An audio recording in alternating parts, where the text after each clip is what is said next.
과거 국가 권력의 잘못에 대해 유족과 제주도민 여러분에게 진심으로 사과와 위로의 말씀을 드립니다. 형님, 법도를 위패 철거하라!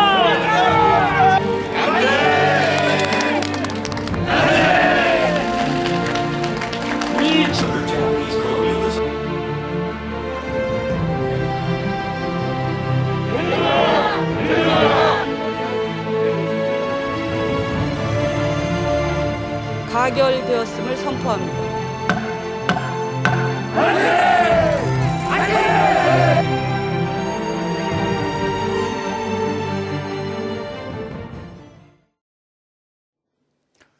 시청자 여러분 안녕하십니까? 제73주년 제주 4.3 희생자 추념일이 하루 앞으로 다가왔습니다. 올해는 20년 만에 4.3 특별법이 전부 개정돼 이 4.3의 새로운 시작을 맞는 해이기도 합니다. 어느 해보다 특별한 추념일이 될 것 같은데요. 제주 MBC는 4.3의 새로운 봄, 새로운 출발을 주제로 특별법 통과 이후의 과제와 전망을 집중적으로 다뤄보도록 하겠습니다. 특집 뉴스 첫 순서로 먼저 4.3 전야제 행사장에 나가 있는 취재기자를 연결해서 추모 열기와 추념식 준비 상황을 알아보겠습니다. 김항석 기자, 지금 4.3 전야제 행사장에 나가 있는 거죠? 네, 오후 6시 반부터 시작된 4.3 희생자 추념 전야제는 조금 전 마무리됐습니다. 지금은 행사에 참여했던 사람들도 모두 다 빠져나간 상황인데요. 오늘 전야제는 코로나19 여파로 4.3 희생자 유족회 등 150명만 참석한 가운데 유튜브 채널을 통해 생중계됐습니다. 전야제는 한라산 놀이패 배우들이 4.3에 남겨진 과제를 주제로 공연을 펼치면서 막을 열었습니다. 또 합창단과 오케스트라 연주자가 참여한 프로젝트 팀이 무대에 올라 민중의 노래를 불렀고 제주대 학생들이 참여해 만든 4.3 세대 전승을 다룬 영상도 상영됐습니다. 내일은 오전 10시부터 제73주년 제주 4.3 희생자 추념식이 제주 4.3 평화교육센터에서 개최됩니다. 강한 바람과 비 예보로 9년 만에 처음으로 4.3 평화공원 위령재단이 아닌 교육센터 실내에서 진행되는데요. 추념식은 오전 10시 제주 전역에 1분간 울리는 추모 사이렌으로 시작됩니다. 이번 추념식은 따뜻한 봄이 찾아왔음을 의미하는 제주어 봄밭꽃이 활짝 피었수다라는 주제로 봉행됩니다.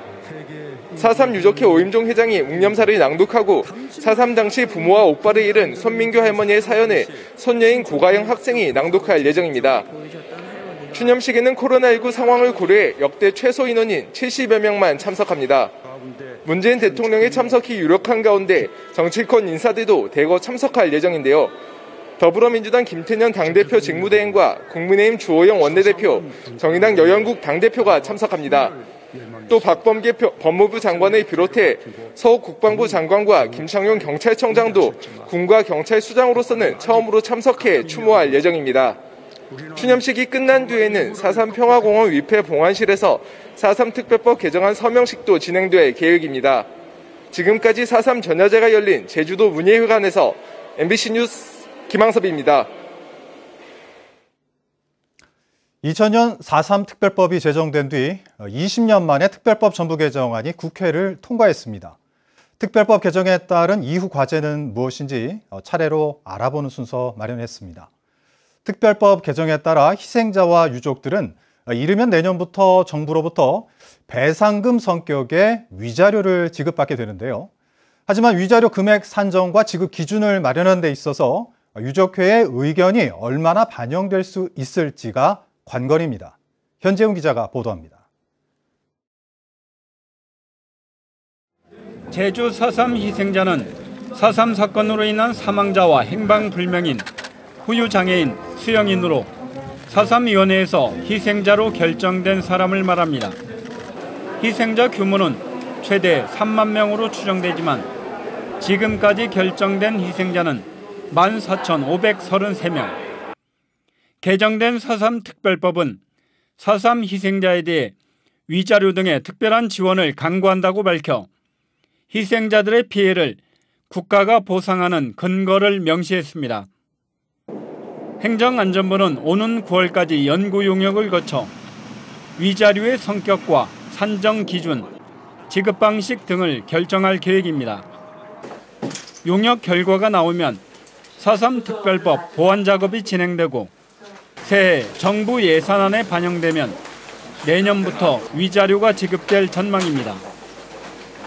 그동안 과거사 배보상과 관련한 법원 판결이 기준이 될 가능성이 높은데 용역 과정에서 유족회 의견 반영이 관건입니다.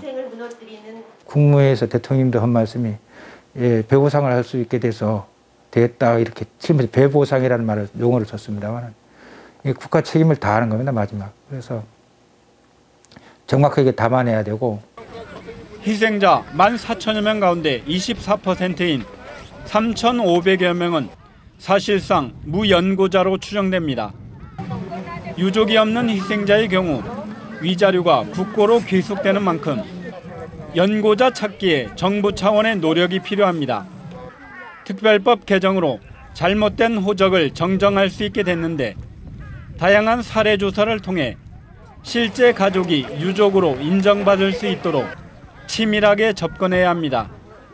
위원회에서가 그 대법원 규칙으로 이렇게 제안을 해서 대법원에서 그 규칙을 제정을 해서 정정을 할 수 있도록 하는 방법, 이게 되게 중요한 거죠. 4.3 유족회는 위자료가 지급되면 유족들의 자발적인 출연을 받아 평화기금을 조성하고 공익재단을 만들어 평화인권 사업을 추진할 계획입니다. 이 과정에서 평화사업을 위한 공익재단에 정부의 기금 출연을 요청하기도 했습니다. 이제 이런 공적인 사업을 통해서 진짜 미래를 위해서 이런 사업을 하면 제대로 이 과거사를 정리하고 미래로 가는 사업이지 않은가. 우리 유족들만이 하는 게 아니라 정부도 조금 동참을 해야 되는 게 맞다고 생각합니다. 국가 공권력의 피해자들이 정부 배상금으로 기금을 만들고 평화인권 사업을 추진하는 것은 과거사 해결의 모범 사례로 4.3 정신을 계승하는 기폭제가 될 것으로 예상됩니다. MBC 뉴스 현정훈입니다.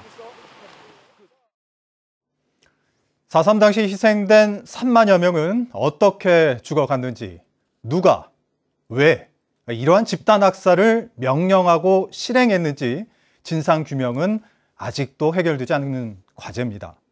이 개정된 4.3 특별법에 따라 추가 진상조사도 본격적으로 추진됩니다. 조인호 기자입니다.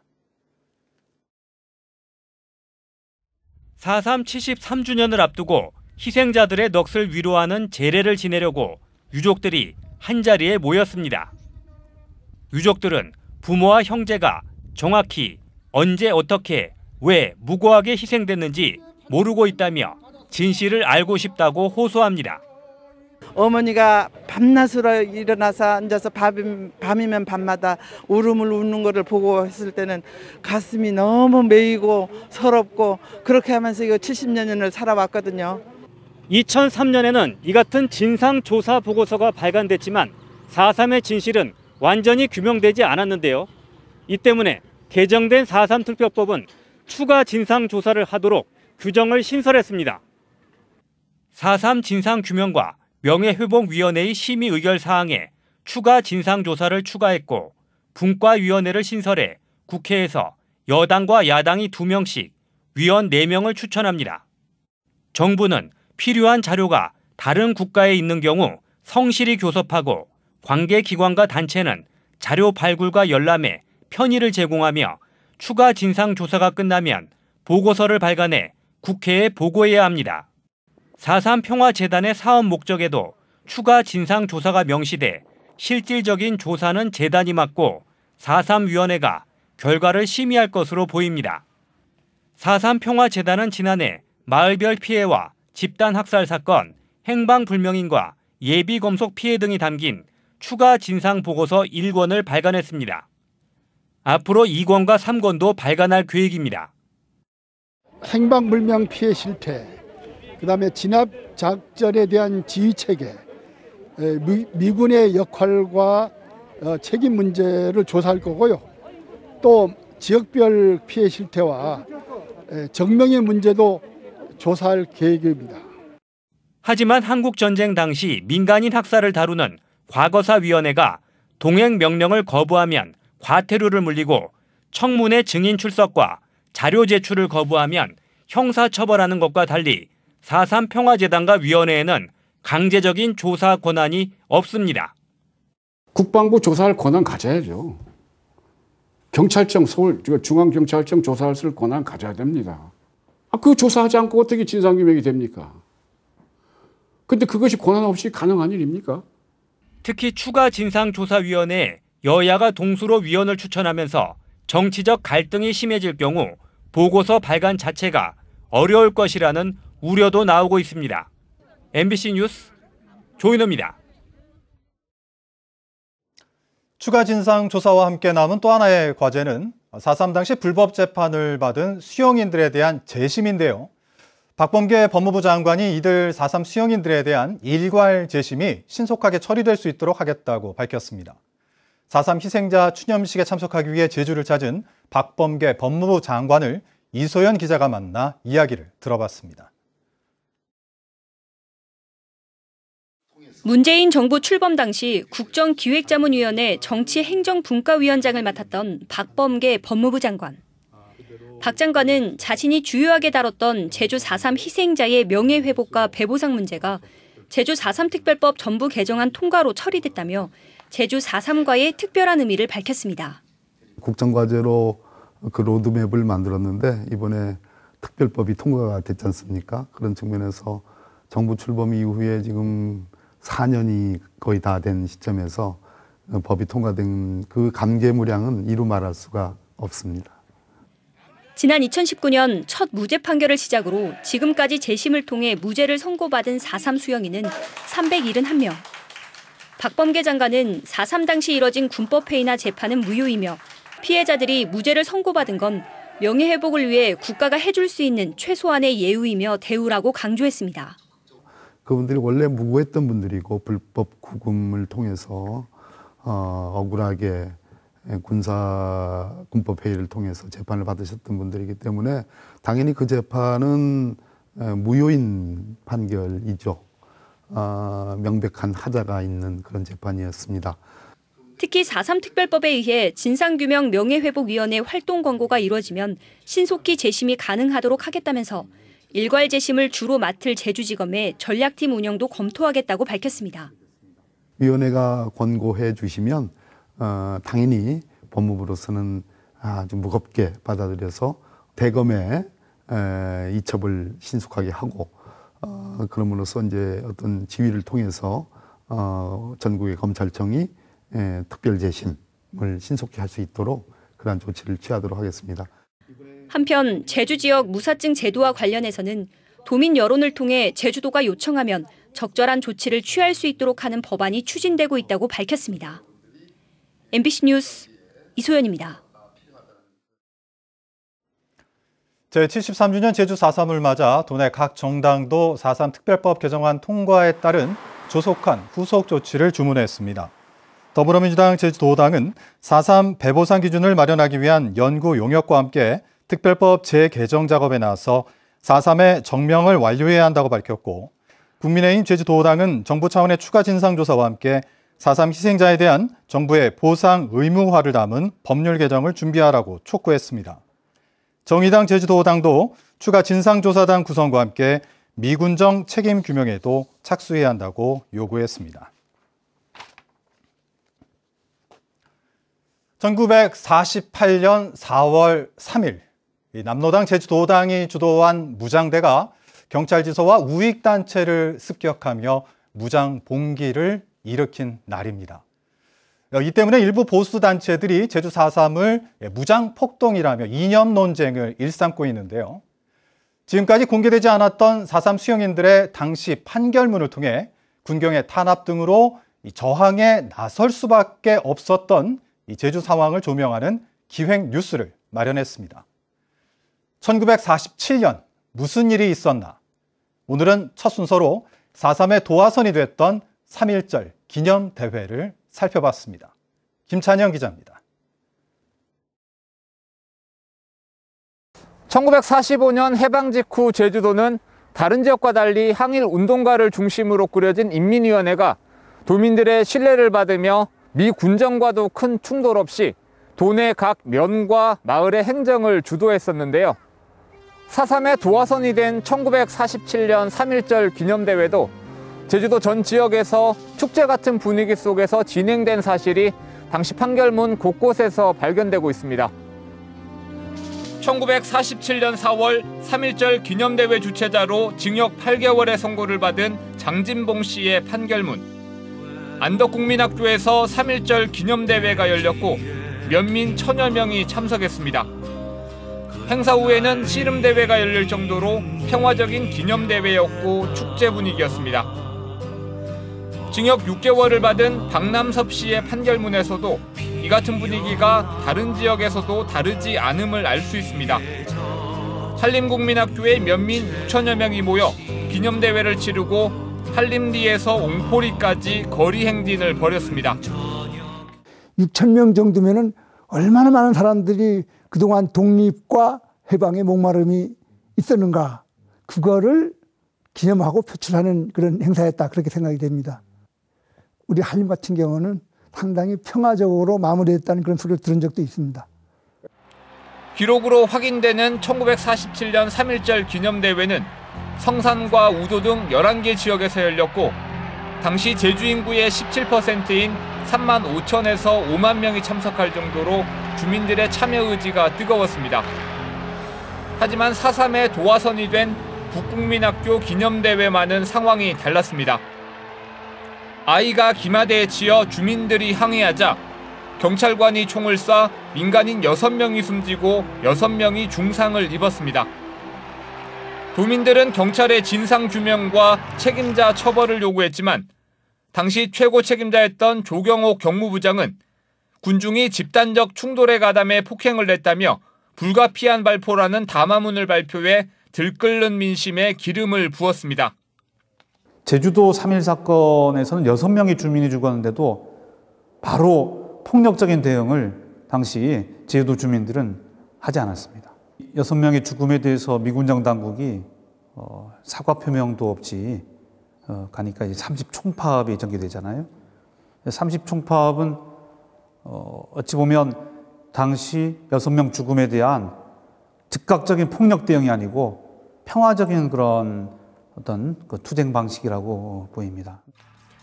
하지만 미군정은 남로당이 북조선과 모의했다며 제주를 빨갱이 섬으로 규정하며 이념의 프레임을 씌웠고 다른 지역 응원경찰 300여 명까지 제주로 보내 총파업에 강경 대응하면서 주민들과 군경의 충돌은 걷잡을 수 없는 상황으로 치닫게 됐습니다.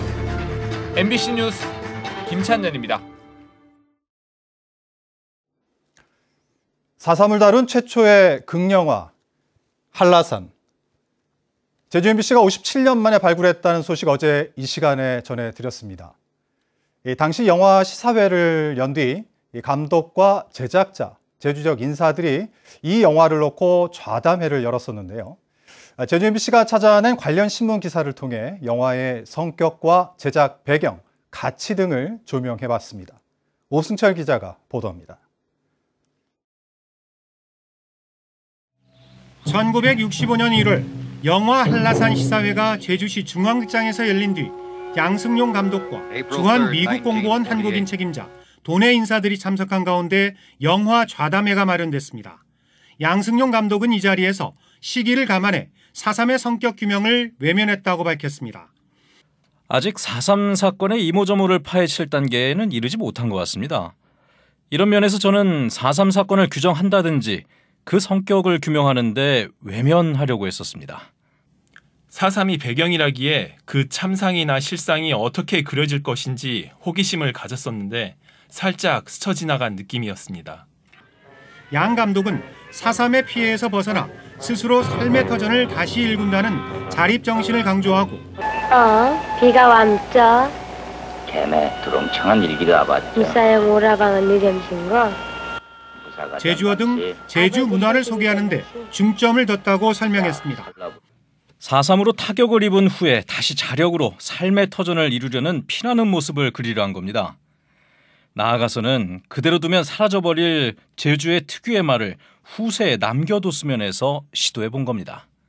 제주도청 간부 직원은 개발 중인 제주의 역동적인 모습을 영화로 만들어 달라고 당부합니다. 제주 민속과 한라산, 해녀 작업 등 풍경을 훌륭하게 담아주신 것은 본도 관광에 크게 이바지하리라 생각됩니다. 앞으로 제주도 종합개발계획 같은 것을 다각적으로 소개해 주셨으면 합니다. 당시 박정희 군부 정권은 한라산 횡단도로를 개설하고 호텔을 짓는 등 제주 개발에 박차를 가하던 시기였습니다. 박 의장은 도민들이 모인 자리에서 정부는 여러 가지 개발 사업에 각별한 관심을 가지고 발전시키겠다고 말했습니다. 1948년 설립된 주한미국공보원은 미국의 원조를 통한 한국의 발전과 민주주의를 설파하는 내용의 영화를 주로 만들었는데 영화 한라산도 이와 방향성을 같이 하고 있습니다. 특정한 사안들에 있어서는 대한민국 정부와 그런 식의 어떤 소통을 통해서 영화를 만들었던 것으로 알고 있고요. 당시 박정희 정부가 추구하던 복구 사업과 그것을 기반으로 한 제주 개발과 큰 밀접한 관련이 있을 것으로 보입니다. 결국 이 영화는 4.3의 원인이나 참상에 대해서는 비껴간 채 관광지로 변모하는 자유와 번영의 섬이라는 이미지를 국내외에 홍보하고 도민들을 계모하기 위해 제작된 것으로 보입니다. MBC 뉴스 오승철입니다.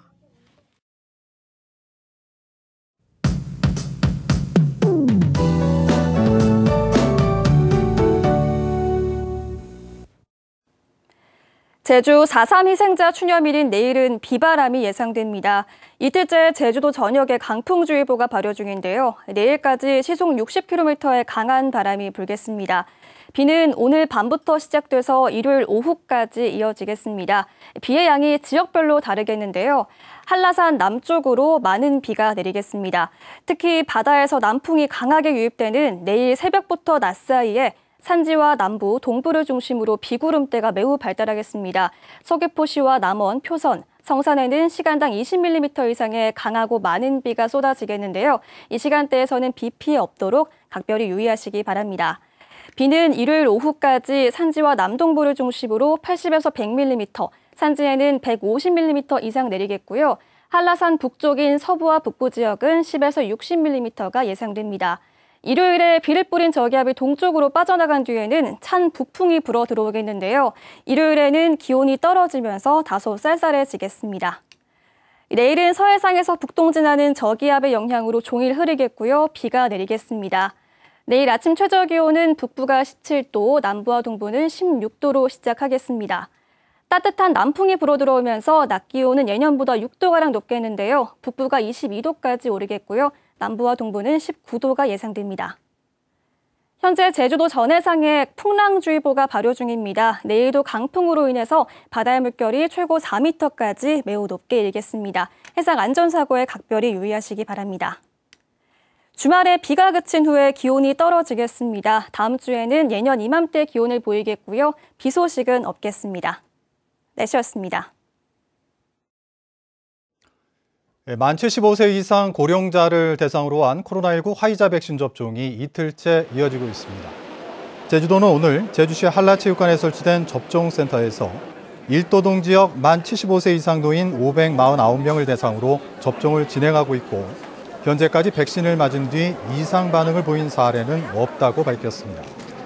제주도는 다음 주쯤 화이자 백신 8,000회분 물량이 배송될 것으로 보고 백신 접종을 계속할 계획입니다. 제주 지역은 어제와 오늘 코로나19 신규 확진자 5명이 추가되면서 누적 확진자가 632명으로 늘었습니다. 제주도는 지난달 29일 제주에 온 관광객 A씨가 서울시 성북구 확진자와 접촉했다는 통보를 받고 진단검사를 받아 양성 판정을 받았다고 밝혔습니다. 또 서울시 강남구 주민 접촉자와 관련해 3명이 양성 판정을 받았고 지난 1일 제주공항에 도착한 뒤 발열이 감지된 경기도 주민 1명도 워크스루 선별진료소에서 검사를 받아 확진 판정을 받았습니다. 국토교통부 직원이 연루된 제주 제2공항 부동산 투기 의혹에 대해 경찰이 내사에 착수했습니다. 제주경찰청은 국토부 직원의 친척이 이사로 있는 A 부동산 업체가 구입한 서귀포시 온평리의 15,000여 제곱미터 토지에 대해 거래 내역을 살펴보는 등 투기 의혹에 대한 사실관계를 확인하고 있다고 밝혔습니다. A 업체는 제2공항 입지 선정 발표 전인 2015년 6월 해당 부지를 사들여 사전 정보 유출에 따른 투기 의혹을 받고 있습니다. 원희룡 제주도지사와 조은희 서울 서초구청장이 오는 5일 국민의힘 중앙당사에서 정부의 불공정한 공시가격 정상화를 위한 공동 기자회견을 엽니다. 이상으로 뉴스데스크 제주를 마칩니다. 시청해주신 여러분 고맙습니다.